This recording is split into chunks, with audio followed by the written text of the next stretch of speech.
Hey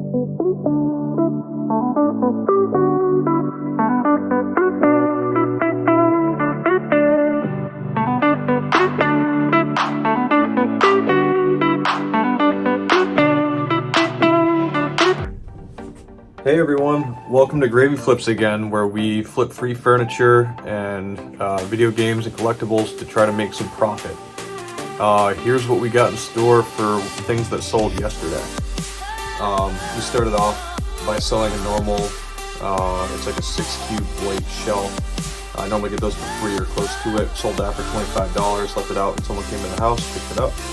I also sold in the evening an Ashley sectional that I picked up for free at a house clean out. That sold for $200. The people actually came to my storage unit to pick it up. I also dropped off a big dresser that I picked up for free about 30 minutes away from my house. I dropped it off pretty close. And I also sold the PS5 that I got for $250 with 5 games. I know it was quite the deal. It was a disc version. But the most exciting part for today is that I went down and I bought a huge collection of boxed video games, complete games, consoles, and a amazing collection of vintage Pokemon cards, including a lot of first editions. So stay tuned and I'll show you how that went, and we'll add up a final sum of how much profit I made today. And remember, the goal is to learn from this so that you can go out there and make some extra money, doing the hustle, flipping free stuff, and making sure you get that gravy. Okay everybody, so here is the awesome N64 PlayStation, DS, Game Boy lot that we got. I spent $1,850 for all this, plus an amazing collection of Pokemon cards.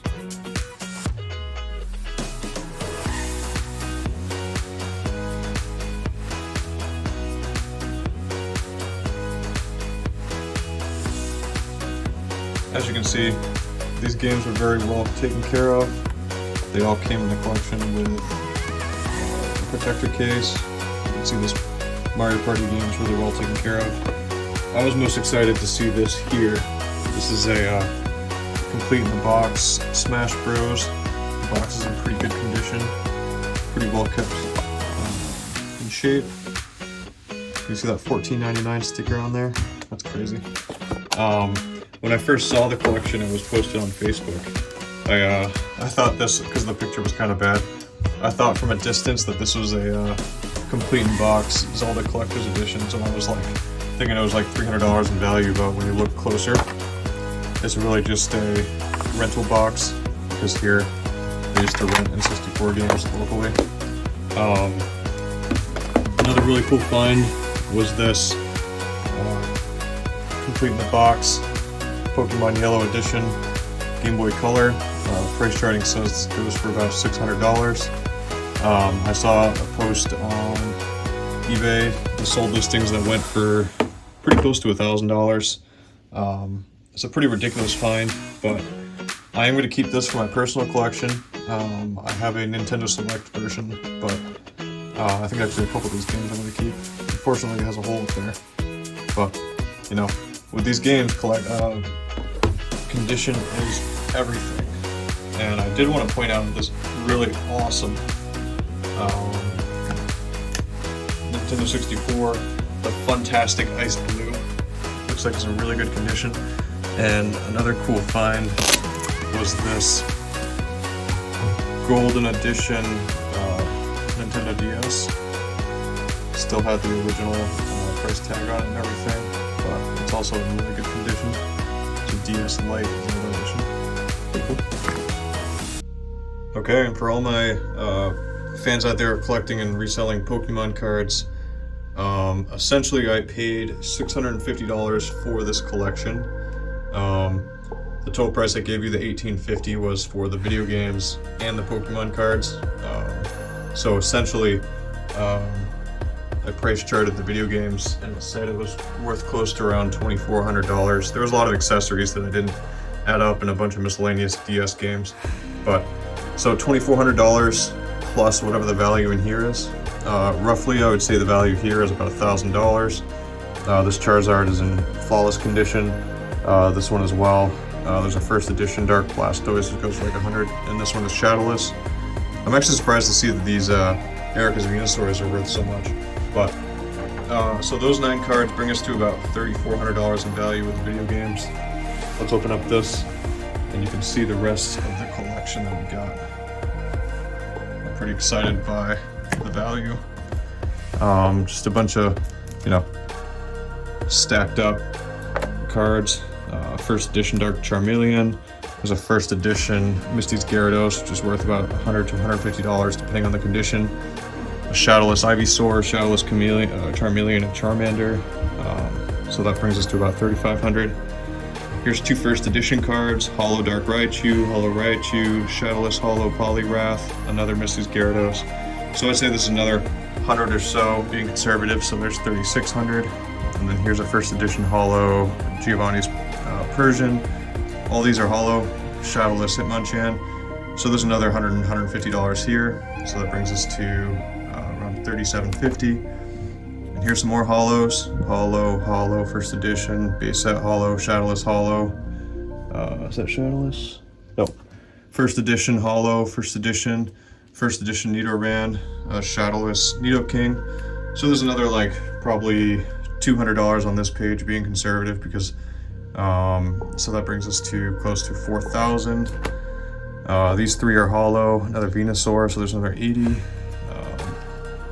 So they're like 4,080. Let's keep flipping. Some more common cards. A Poliwrath in the base set. And here's some more. This is Holo, base set 2. That Poliwrath is modern from Evolutions. The Fable. So here's another $100, so that's around $4,200. And I'll just keep flopping this so you guys can see what we've got. First edition Neo sets. This is Holo here. You can tell this person really cared about their collection. The guy who sold it to me said that he was trying to get a down payment on a house, and he appreciated having somebody come and be willing to spend almost $2,000 with them. Whenever I buy large collections, I like to be around the 50% mark, and having done almost $40,000 or 40,000 sales on eBay. It's a cute Pikachu. I've kind of gotten an eye for what things are worth over the years. I actually started off with Pokemon cards when I was in college. I used to put ads on Craigslist in 2011. But yeah, so that's the collection. Okay, so that's the video. Thanks for hanging out and seeing the haul from today. We had a really busy day, really successful, but the hustle, you gotta work. You gotta work. I'm lucky because I'm a full-time teacher and I have summers off. So, but you could easily turn this into a full-time gig, and I want to at some point. So just to recap, today we sold for $25 a white shelf. We sold an Ashley sectional couch that I got for free for $200. We sold a big dresser for $100. We bought a big collection for $1,850. That is worth roughly $4,200 according to price charting and eBay values, which gives us a net profit of the collection of $2,350. And we sold the PlayStation 5 that I paid $250 for with 5 games. We sold it for $360. I'm saying that the games were worth pretty close to that. It also came with some accessories, so I'd say that's a wash in terms of cost. So I'm just counting that full 360s for sale as profit, which means today, when all said and done, we profited $3,035 by flipping furniture and buying video games and collectibles to sell on eBay and Facebook Marketplace. So remember, there is something that can be done. If you're sick of being at home, if you're sick of driving and delivering pizzas, you can gain financial independence by learning markets and figuring out retail arbitrage and so forth. Thanks for being with me today. Please subscribe. I'm just starting this channel and I'd like to get more people involved. So like, subscribe, and share. Thanks.